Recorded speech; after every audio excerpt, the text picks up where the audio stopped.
Being from Ireland, we do speak a bit fast, so I will do my best to slow down. Great to see fantastic turnout tonight. Thank you everybody for coming. But I do wonder, is it for, there was a question about beer, or is it actually here for the event? But hopefully it is for the actual blockchain event. The good news though, if you do have a drink problem, we accept Bitcoin at the bar, so no worries there, yeah? No, but let's get, so tonight guys, we have a technology hub here. We're focusing on new and emerging technologies. And for tonight, we want to focus on blockchain. Now, there's a lot of hype about blockchain at the moment. They say it's going to be the greatest technology since the start of the internet. I'm not sure, it'd be good to get a show of hands. Do people really believe that it will be the best technology since the start of the internet? Could you just give a show of hands if you think that, or maybe you don't know, if you think it is going to be the biggest revolution since the internet?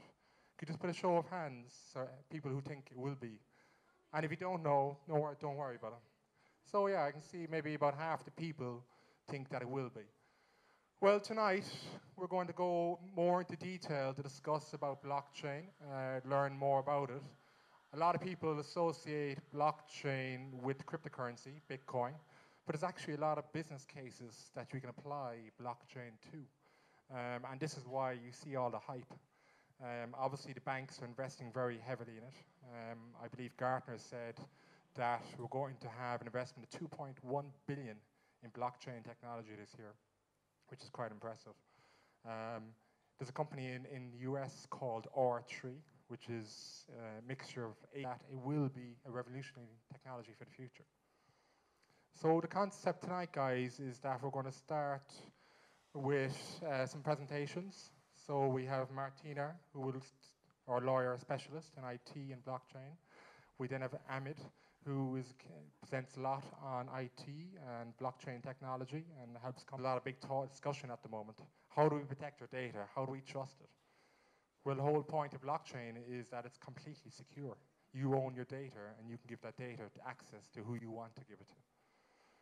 There's the whole music industry. I mean, there's contracts in property. So there's a number of different companies, and we're working in some applications here ourselves on building blockchain for these companies. But I think only this year we're only starting to see real life cases of this in practice, and hopefully the guys will talk in a moment. And this is what we're developing here. We already have a great mix of multinationals here. We've got a great mix of tech startups. We've started already on the blockchain applications. We've got digital, we've got big data, and we're going to build on this for the year ahead. Now, I met Garrett here from UBS at our last event where we did on cryptocurrencies. And we really both of us loved the concept of innovation, creativity, which is what we have here. And we said, could we do something together? And this is the first event that we started to promote, one, give IT back to the people in Poland, tell them a bit more about what's happening, what's emerging, which is the blockchain event tonight. And we're going to build on that. Now, UBS have sponsored the event tonight. Like Ops Talent, they invest very heavily in the IT and on the people. They got some amazing people in the company and working on some great mix of technologies. And they want to give back to the local Poland environment by promoting more events like this. Now, Poland, as you guys might know, is one of the top hubs in the world for IT people. But you don't associate Poland with, these new and emerging technologies. So we've got the top IT people. We don't associate with blockchain, the big new technology of the future. Well, this is what we plan to change this year. It'd be great to get more of these new technologies developed here, showcase Poland as in terms of the top IT talent, and also to see if we can, build our own new tech, something revolutionary. It'd be great to do something special. And to really showcase Wrocław as the IT hub within Poland, but also within Europe. But that's enough about us. Now I'm going to hand you over to Garrett, who's the head of technology in UBS. He's going to say a couple of words. And from there, then we'll move on to Robert. So, Garrett. Thanks, Ken.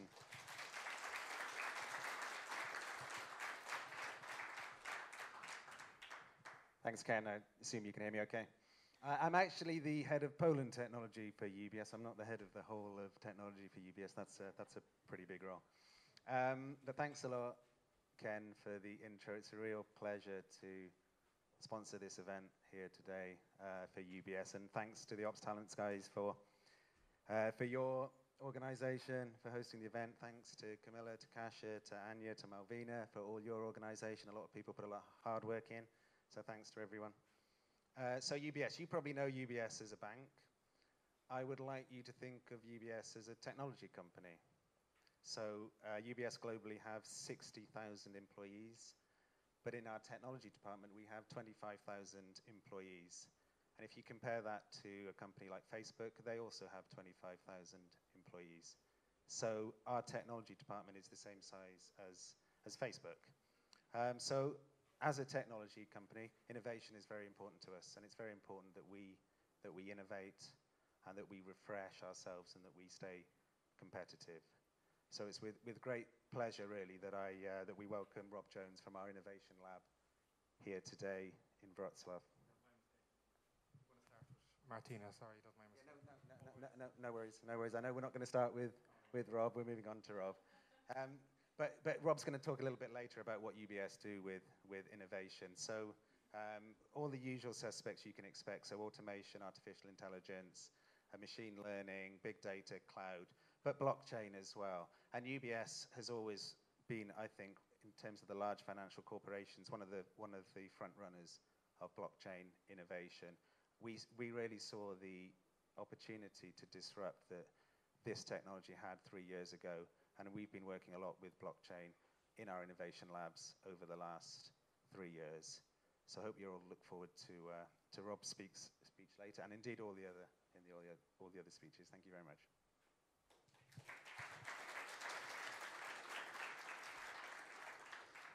Great, thank you, Garrett. Okay, so let's move on to our experts tonight. So we're going to start with Martina. Martina is a lawyer, as I said previously, a lot of experience in IT, but more recently has done a lot of work in terms of blockchain. And she's going to talk all about, which is an interesting topic, about the regulation, because obviously how are we going to manage regulation of blockchain for the future? So we'll talk about the pros and cons.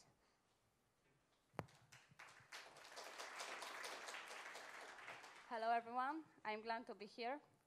I see lots of young people, so I hope the blockchain events can be entertainment. Okay, are there any lawyers here? Yes, I'm not alone, okay. Who is the programmer here? Wow, you get the code, you are wizards. Okay, are there any cryptocurrency fans here? Okay. Okay. This is the end of afternoon fitness, so don't worry. First of all of the presentation here today are in English, but most of us are Polish, so I want to help you to understand my little boring legal presentation with text slides.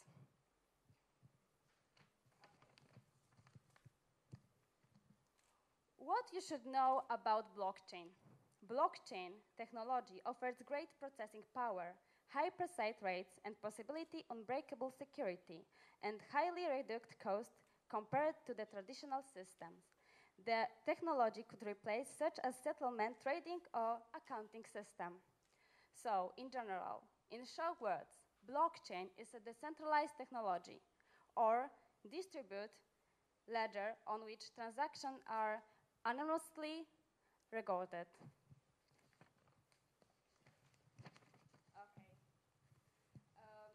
Like all new technology, blockchain gives us challenges for suppliers and customers. What is important? Challenges. Sorry.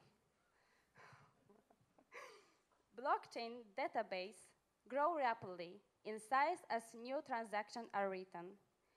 And there is a concern that the size of database required and the consequent speed of access may make it unmatching for certain forms of transactions, or speed is of the essence. Okay. Every time when we want to think about law or jurisdiction, we must have a specific place, specific person or institution committing the crime. In blockchain, we don't have it.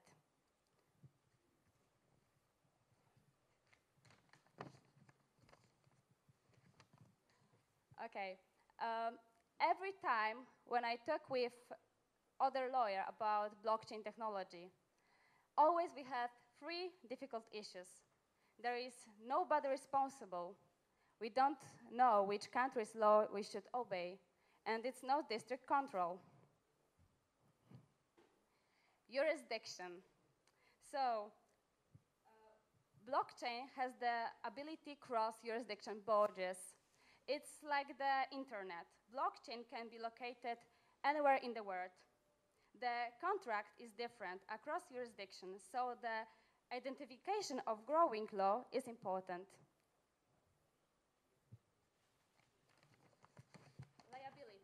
Liability. Blockchain process different risks as a consequence of the technology and the manner of operations. One of the main issues affecting public blockchain is the inability to control and stop functioning. Therefore, the process must be well organized and thought through. Oh, my favorite, DAO. Decentralized Autonomous Organization, DAO. DAOs are established online digital entities and operate through the implementation of pre-coded rules. Modern legal systems are designed to allow organizations as well as actual people to participate.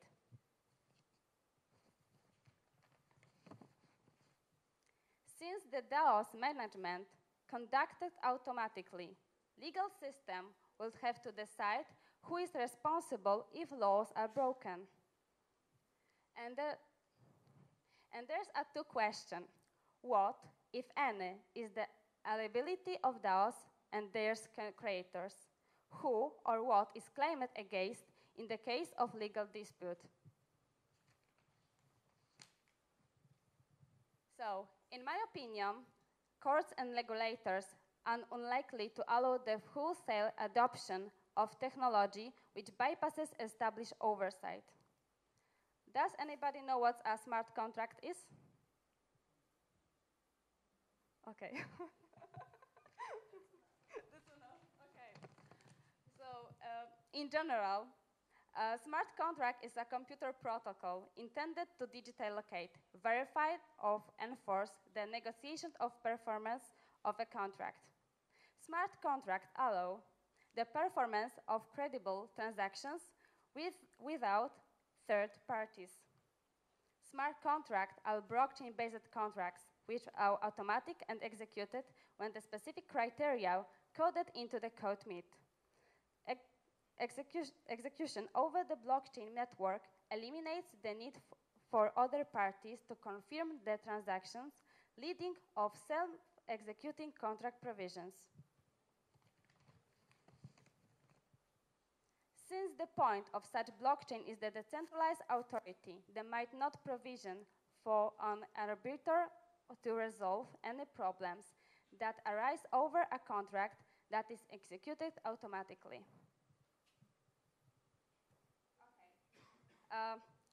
Let's focus on common law in general. For example, what does a lawyer think when he wants to create a new contract? For example, between suppliers and customers. What's an important thing? Any idea? Price. Okay, price, good. What's more? Okay. Okay. So, in my opinion, the most important thing is security of property. So, is data on a blockchain property? In general, in common law, as a principle, there is no property right in information itself, but that the personal items of information do not attack property rights. Compilations of data, for example, in a database, may be protected by intellectual property rights. where a database of personal information is sold. If a buyer wants to use the personal information for a new purpose, in order to comply with the Data Protection Act, they will have to get consent for this from the individual concerned. What are the legal issues associated with blockchain? Blockchain gives rise to some interesting legal challenges. Businesses are well advised to be aware of those issues so that they can be addressed and managed to ensure that the technology deployed in a complete manner. Key points that businesses will need to consider include smart contract, data, liability and responsibility, dispute resolution. To sum up, to best prepare for the new technology, the business must keep up to date with blockchain developments, regularly read blockchain review for European view. Think within the organization about the technology and start discussing about how blockchain could be used. Keep an eye on other companies with the blockchain technology. If you have any question about Polish legal system, Corel blockchain or cryptocurrency, feel free to catch me during the networking break. Thank you.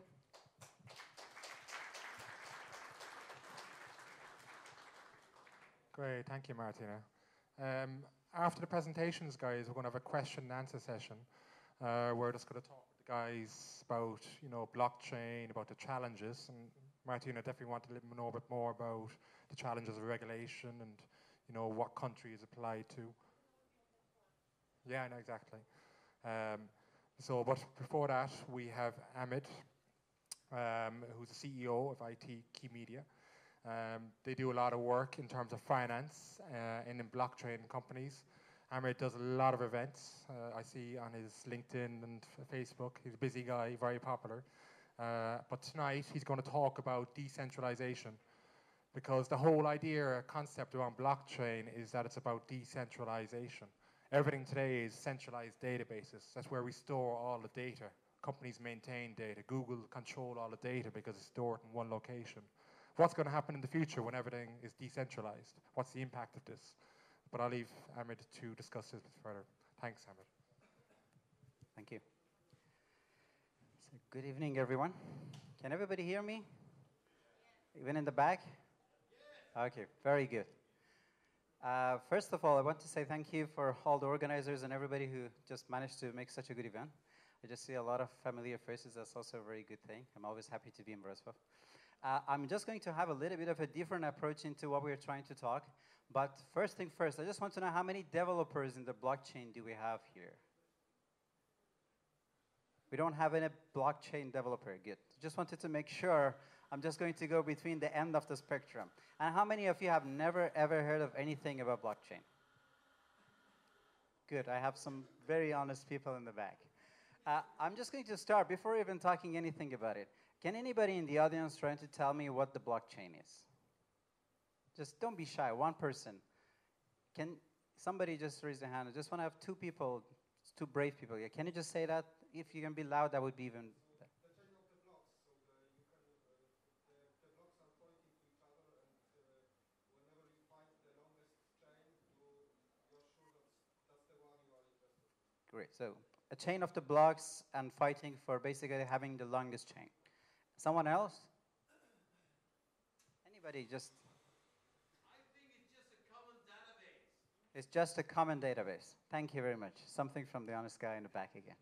Good. So we're talking a little bit different and try to move forward. Before going back to the next slide, I just want to just tell you, organizers promised me to have 6 hours of a speech here, but right now I just understood it's 20 minutes. So I'm just going to, because I wanted to start from the early 1900s, so it would take a little bit of a time to go back to 2018. What happened was that in the early 1900s, they asked some artists in order to demonstrate how the early 2000 is going to look like. And I'm trying to just show you that with the fast pace of technology that we have, 10 years from now is going to be as easy as the same technology that happened between 1900 to year 2000. So if you don't mind, let's just go and just stay a few more seconds into every single one of them. So this is how the guys from the early 1900s would think that in early year 2000, we're going to look like. So we have some wings, and then you can go for the next one. And these are some, like some special places that they would row and people would meet on each other, like they're with each other. The other one, basically the cops would have some special devices that they could pass through the walls and they see the thieves. And this is also another technology that we're going to have for sure. And that's basically like having rails under the ocean. And the other one, as you can see, I think it's somewhere close to the North Pole that, like they thought we're still going to have it. They didn't imagine the global warming. Even better than that, they can see that we have ships, but they're going there. We have the cities with ceilings. We go, and then we have big machines that they can suck all the pollution of the air. We have people that they're basically greeting each other over some balloons. And, like this is definitely for sure, like people with horses are basically on float water, That's definitely, or this is the future. Now, let's just go a little bit further. Look at how the future would look like from our point of view.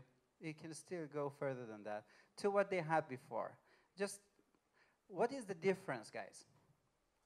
What we can see here is what we are already achieving, and what we are doing is a very, very strategic way of making things better and better. What those guys were trying to do, they were only trying to understand that, okay, so for the time being, what I have is a locomotive that is getting much, much better than what it used to be. Then we just go a little bit and try to see how the rails are working. And I said, okay, so I have one thing, and then I have the other one. So if I mix them together, that's going to be the real future. But what we have to understand that this is not going to really understand and really is going to be what we're going to see in the near future. So the way I want to present everything to you is not going to be a commercial conversation. It's not going to be something that is going to focus on one thing. I want you guys to understand how to do the decision making, how to think about your organization, about yourself, that the technology you're going to use and the way you're going to think about the future is not going to be as funny as those photos.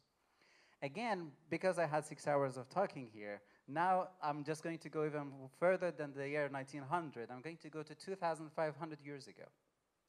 So this place is a small island, and what they had, I mean, what you can see here, anybody knows what these things are? No? These are right. They are literally coins. So that was the way that they were basically doing their exchanges. They didn't have a central bank, they didn't have a treasury, they didn't have anything back there. But as you can see, these are super expensive and super hard to do. So what they would do, they would ask somebody to make it for them, and then everybody in the village would come, and they say, okay, so this rye belongs to this person. And then the other person would do that. But the whole thing was that the whole village would know and share the knowledge of understanding how everybody would have something. And when, for example, like in that time, if somebody wanted to trade a cow with, buy it with what they had, they would just bring everybody and said, okay, so as of today, I'm not going to be owner of this coin. I'm not going to be owner of this rye. This person is, and this cow is mine. So that was the way that they were basically just changing their value. And now imagine how much they would spend for this? Nothing, because everybody would understand it, and then there was no place in order to sit down as a bank. It was like, okay, so now I get 5% commission because I just guaranteed that this money is legit, and then you basically give it from point A to point B. So you can just think about it, and then try to go to the next slide, thank you. So now let's try to imagine that we are going to do the same thing as I mentioned 2,500 years ago right now. What is the biggest problem for us? How we can try to say, okay, so everybody in the whole world, please just come to my place, because now I want to just exchange my Xbox with my friend. That is impossible, right? The only way that we can try to do that, maybe if there will be a virtual community that everybody could vote at the same time, maybe we could still do that. So the first thing, voting. So we can all agree on one thing, that right now, this piece of token of whatever I have, it's mine, and then it's going to be this person's, and then it's Xbox or whatever else is the things that we want to do in exchange. Either it's going to be a service or it's going to be a product, it's going to be exchanged with us. Second problem, hypothetically, I did the voting. Who is going to validate that I am not going to change the real answer, that this vote was yes or a no. So what if in this virtual community, there was also another way that organization is bigger, it's more complex. That's why the solutions are getting more complex. So don't think about it that we're going to build something that have never done before. We're just trying to adapt to something that we totally forgot. There are so many ups and downs to the financial solution and all the other the part of the society that can be changed by this technology. We're just going to go gradually through that as much as I have the time. The first idea is to understand what decentralization means, because this is also a very important factor. You have a centralized system, as most organizations right now work.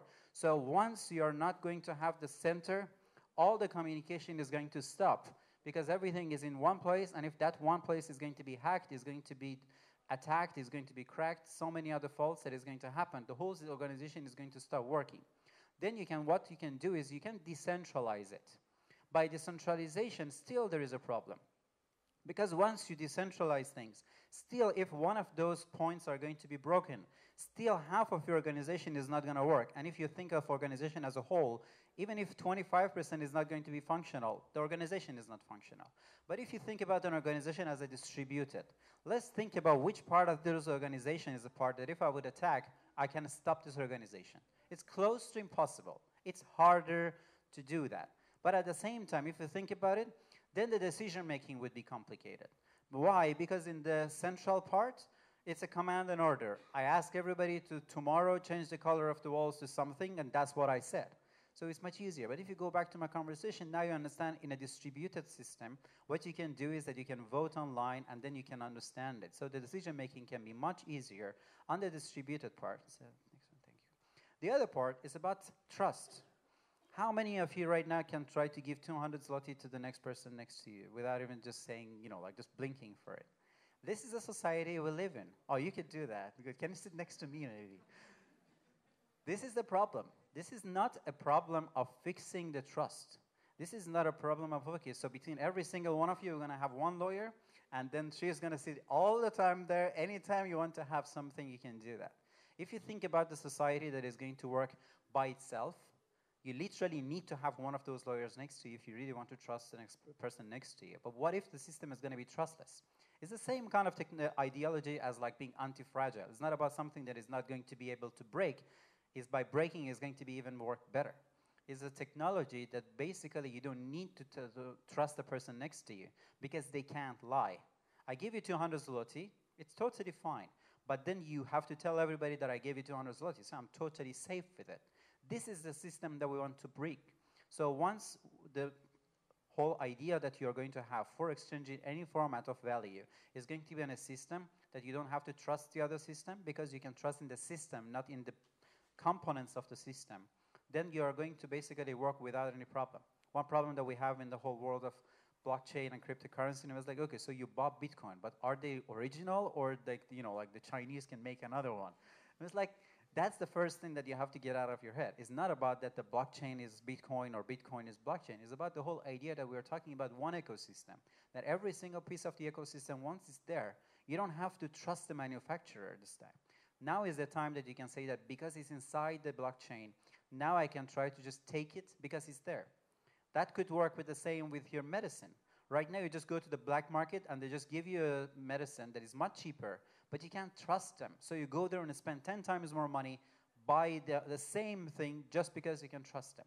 Now think about if the whole medicines was on blockchain, so you didn't need to trust them before using them.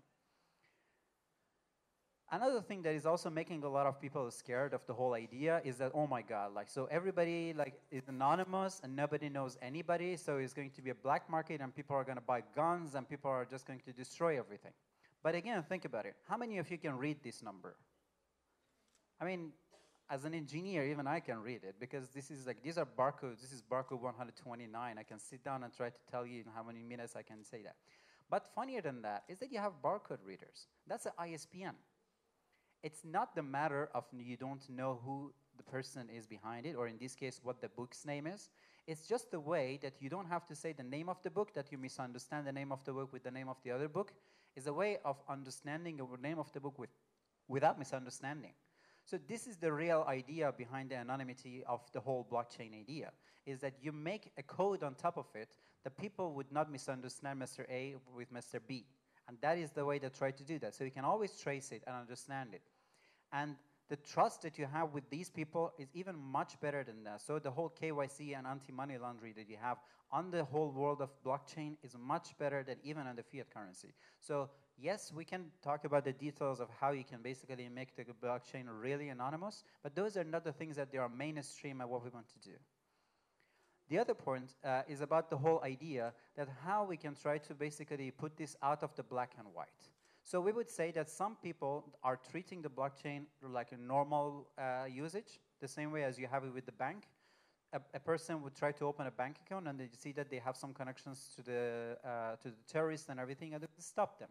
So you can also try to do the same thing. So you can have a clear society as long as you understand, know your customer. As long as you know your customer, so you can trust this ecosystem because somebody is somehow validating things. So still we need some sort of authority in order to filter those people. So in order to make sure that we know exactly who we are dealing with. The other things, I definitely don't want to go to the details of that, but it's about the way that we try to basically share our data and try to get money and get things back. I mean, this is a very interesting topic that I can definitely go to the details of that. I mean, unfortunately, I made it a PDF. If it was on the, my PowerPoint, it was something that you can also see the animation of how the whole thing works. But this is the algorithm that, especially if you're talking about some special blockchains, that's how basically the whole encryption works. And this is not even about the whole blockchain. Even lots of national security services, they use the same thing. Why? Because the fun fact is like this. If you start from point A to point B, you can find the point C. And that is the way that you can try to basically give all of your document. In this case, you can basically share your MasterCard, your credit card with the whole world, and nobody can take the money out of your account. Because you can go from point A to point C, but then there is no way from point C to go back to point A. Meaning, I can give you a code that you can give me money, but by the number that you have, there is no way for you to also do the same thing. Meaning that if I would give my credit card to the waitress can basically take some money out of it, but the one that I accepted, but there is no way to reuse it. So there is no CCV2 and a normal card number that people can try to regenerate it and try to create it again. So this gives another level of ease to people to basically just share their valuable data. Everybody talks about the whole thing that like blockchain is a way that it's impossible to hack it and then there is no way to stop it. But I have to say that, guys, if we live in the world of quantum computing and quantum physics, trust me, all of you are going to be much happier than that. But one thing you have to remember, if any one of you right now are sharing your public data, what I said is impossible. I said in this world is impossible. But what we would see here is literally something that one atom right now in the quantum physics can be in two places at the same time. So this is not a concept that we can easily just start talking about and everybody would understand because we're not talking to some classes at the University of, like modern physics. But one thing you have to understand in the future, we definitely have to be more cautious and we have to change these algorithms. Because right now, even with the things that we have right now with the superposition, everybody can literally hack the blockchain. I'm just trying to not to be always on the safe side of that. I'll also tell you something on the opposite side. We would like to basically talk about all the things inside the blockchain and how the blockchain works, but I would like to basically just share the presentation with you, and I really try to find the most descriptive way of trying to understanding the whole thing. I'm sure my, next speakers are also going to talk about the details of that. I would be also happy during the Q&A try to do that. But in such a short time, I just want you guys to understand the logic. Once you look at this by understanding the logic, these things are super easy to understand and comprehend. But one thing is very important for me, if you go to the next slide, thank you, is the difference between having a public blockchain and a private blockchain. When we're talking about when we are talking about a blockchain, 99.9%, at least what I talk about, is a public blockchain. Because once you see on a public blockchain, there is no one single authority in order to regulate it or change the directions. Everything is 100% visible. A few days ago, somebody bought something, somebody did something, everybody in the network can see that. So there is harder and harder ways in order to basically manipulate the system, and it is much, much easier in order to trust the system. But if you go back to the private blockchain, as much as everything is somehow cannot be edited, But at some point, you see some consortium, some part that you have to accept it as a black box. You just have to accept things are going there, and those people are trustworthy people. So the whole idea of a trustless is somehow being compromised, and that's one of the reasons that I really want to just at least separate these two together. Another fun fact, I mean, I really wanted somebody just to say that the blockchain is a distributed ledger, but nobody said that. So how many of you heard that the blockchain is a distributed ledger? That's what everybody say, right? So now we're just going to also change that. First of all, blockchain is not ledger. Blockchain is a journal. How many of you had accounting classes? No? Some people, good. So first difference is journal is a sequential record of all transactions. And that is exactly what you have in the blockchain. Second of all, ledger is a sequential record for transactions by account. So you don't really have accounts by account on the blockchain. So first thing, everybody talks about it, and that's not how it works. And also, all transactions are first entered in the journal and then put it back in ledger. Once you have something on a blockchain, it's not going to stay there. Second part of that is where we're going to have the ledger. Second part is not even a distributed ledger. It's a replicated ledger. What does it mean? When you're going to talk about the replication, a replicated database is multiple copies of the same data, but a distributed database is each storage node may contain different data. I can give something to this guy and something to this lady, but they're not going to be the same thing. I distributed it, but I didn't replicate it. Difference being in a blockchain, everybody have the exact same data. So that's a replication. So it's also another thing. Just, yeah. So, yeah, okay, so let's just go because we don't have that much time. How we can secure it? There were maybe two different ways in order to secure the blockchain, but right now, literally every second technology that comes, they bring something new to that. But still, up to now, the proof of work and the proof of stake are something that you hear every single time. These are the ways that you can basically make sure your data is going to be secure. One of them, what they do is basically they try to solve some algorithms.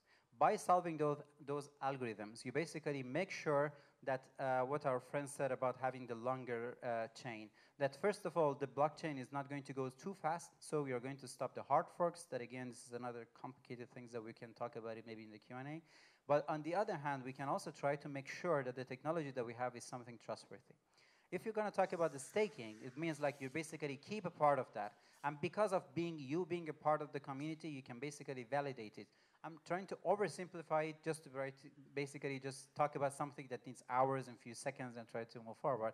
But at least you would understand at least something from not knowing about it to understanding a general knowledge. So let's just also go back from the distributed ledger for that. Now let's talk about something that is not even a blockchain. Now, because one of the jokes that I have is that the problem with the blockchain are the blocks and the chain. So if you want to make blocks, you have to spend lots of energy and you have to spend lots of electricity that all those people that are in favor of having some green technologies and saving the earth and everything, they might not be the big fan of the blockchain. Second part of that is the chain. The whole reason that all these powers are being generated is by the chaining all those blocks together, by try to generate lots and lots of codes for that. But what we have, and every one of us knows how to do that. How many of you had to know gossip? You know what gossip is. If you don't raise your hand, you just don't know how to gossip. I mean, you don't know that in English. I promise you that. I mean, if somebody can translate it to Polish, I would be more than happy for that. Because gossip is like this. Guys, I've just heard that there was a car outside and it was selling something. How many of you just heard that? And now imagine that every single one of you want to say the same thing and repeat it to the next person next to you. I just literally replicated my knowledge with all of you. This is a gossip protocol, as easy as that. So with the gossip protocol, I mean, it's a little bit more complicated than that if you want to really implement it, but from the ideology point of view. It's much easier than if I would really try to simulate everything that I wanted to do by the blockchain. So what we can see on the hash graph is basically a gossip and gossip protocol. So what you see there is going to be zero latency as what you see right now on the blockchain. What I just put here, I think it shows everything. At the same time that you can have 7 transactions on a Bitcoin blockchain, you can have 250,000 transactions with the gossip protocol, with less energy consumed and the same level of protection that you're going to have for your data. Again, another technology is also a Tangle. Tangle is not that complicated to explain. Just imagine that you're going to have few people in the middle, and then you're going to have edges. Anytime one person wants to come and join the organization, they have to have 2 person inside the organization to accept that guy. And then that guy is going to be a part of us, and then we're going to take the next person in. But what we can have as a reality of the Tangle, this is how the Tangle looks like. So the Tangle, the bigger it gets, the easier you can have people. So imagine in the beginning, we want to bring everybody inside here by having a ticket. What we can do is that I say, guys, we're going to give 2 tickets to 2 of you. Right now, you're there. Anybody who wants to come here, 2 of you have to vouch that this person has a ticket. And now imagine how fast you can get in. Because when you have 500 people here, then you can accept 1,000 people minimum by yourself in order to bring them in. Rather than one by centralized controlling, you can try to do that. Again, I'm oversimplifying the whole thing, but just that you understand the difference is that blockchain, the bigger it gets, the harder you have to accept it, because everybody have to say yes for voting for the blockchain. So the longer the blockchain, the harder the project can go forward. In the Tangle, the bigger the Tangle, the faster the transaction is going to be. What I said was just about the whole idea, and lots of you maybe thought about the whole idea that I'm talking about the financial sector, but what I'm trying to just tell you, going back to the nature of what you guys are doing, and that's about your organization. That's why you're here. Either you as an individual want to be more successful, or your company wants to be more successful. I just took something from Jack Ma because I think he knows a little bit about the business, that the customer is the number 1, employee is number 2, and the shareholder is number 3. If the customer is happy, the business is happy, and the shareholders are happy. That's the best thing anybody could come up with. Because we have 3 people that they hate each other and they work together. If you work in a company, you want to get a high salary, work less, and basically just go home anytime you want. The person that is a shareholder want to give you no salary, and they want to have the highest amount of the, like the price for the product, and at the same time, you somehow have to work with it. And at the same time, if you forget about, like the employee and the customer, he doesn't want to pay anything for it, and still he wants you to be there. Give me the iPhone for 1/10 of a price, but also don't get bankrupt because I want the next iPhone from you. As you can see, the whole system is kind of broken. What we can basically see, what we have right now in the current management system, is say, okay, guys, employers would give commitment to the customers, customers would give the value to the shareholders, but this is a little bit too much in a society that everything is going to be 100% in a way that everything is like nobody has any other agenda to what they want to do. When we can decentralize things, you can literally have a system, you can have an organization that, first of all, customers would make money literally by your corporation having a higher valuation. So when your organization is going to be more and more profitable, even your customers are going to have some added value to that.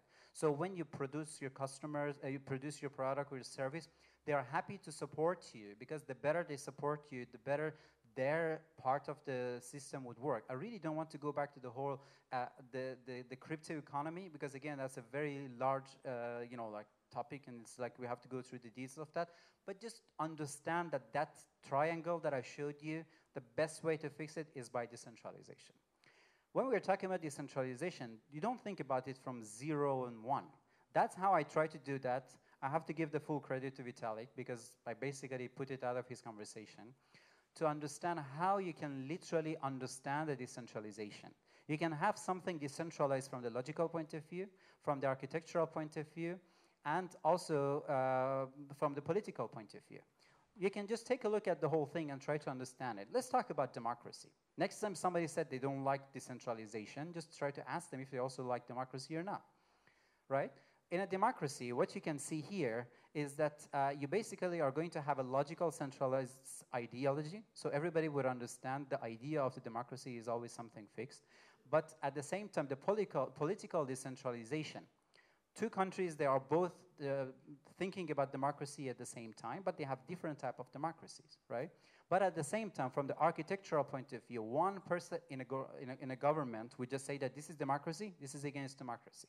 So as you can see, you can put any topics here and try to understand in your organization what is the best place for us in order to make things decentralized, but not 100%. How you can basically benefit from a part of centralization and decentralization. And also, everybody talks about, is it legal or is it illegal in order to basically go and try to make a currency that is all decentralized? What if and what if? And for all of those answers, I just bring everybody back to the Breakwood Monetary Conference. Everybody agreed that they are not going to print money without having a gold as a back. How many countries right now you think that they're doing that? Nobody. So we are doing things illegal, and there is nothing wrong with it, right? But as long as I'm doing it, it's fine. But if others are doing it, then they have to go to the SEC and then try to answer that, right? So this also tries to make things down. And the last thing that we want to talk is about where we are. Don't think about a guy who started buying something at early 2014, and now they just say that, oh my God, I'm so late, or whatever is happening.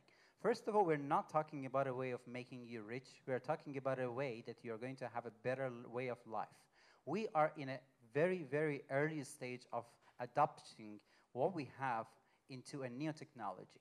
So as you can see here, I mean, if you're talking about McDonald's, I mean, like, you don't have to convince anybody. Either they love it or they hate it. But when we're talking about the technologies, all technologies go through the curve to basically have it from a cult to the culture. From the things that me and you understand it and others hate it, to the things that everybody would understand it and everybody would exactly know the underlying nature of that. So first of all, be proud of yourself that right now you know something of such an early stage of technology. Don't think about it as a black and white. Look at exactly which part of this technology is going to basically add some added value to what you do and try to develop something based on that.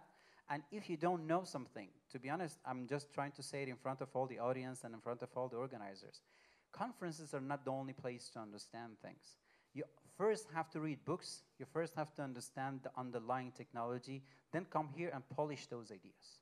Then understand like which part of these things that are written in the book was maybe for 2 years ago and I have to update it. Which part of that was misunderstanding because I just read it and now I have to fix it. Because by going to 50 conferences, you're not going to be a blockchain expert.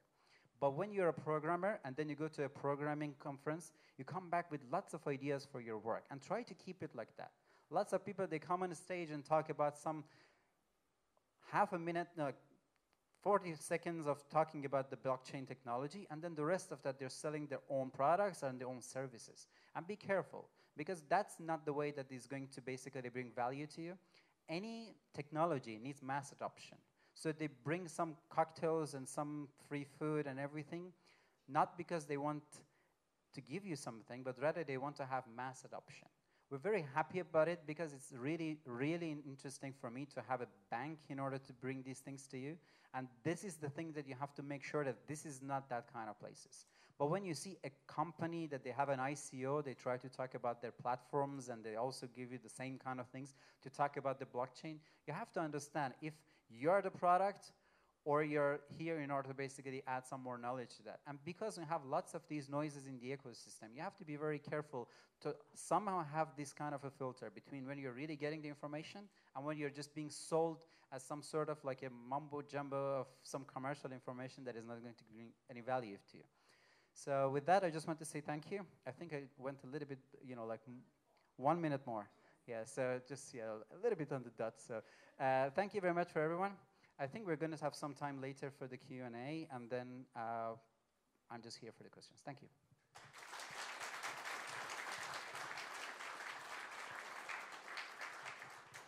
Thanks, Ahmed. Can you hear me okay? Is this okay? Yeah? Wow, that was some amount of information to get in that period of time. I look forward to the Q&A session. Thank you for that. So next up, guys, we got Rob Jones over from London. He's been working with UBS for the last 18 years, and more recently, last 3 years, been working on blockchain and making blockchain an actual reality in terms of actual practical applications of the technology. So Rob now is going to talk to us about some of the applications they're introducing this year and tell us a bit about the real-life cases of how blockchain can be used.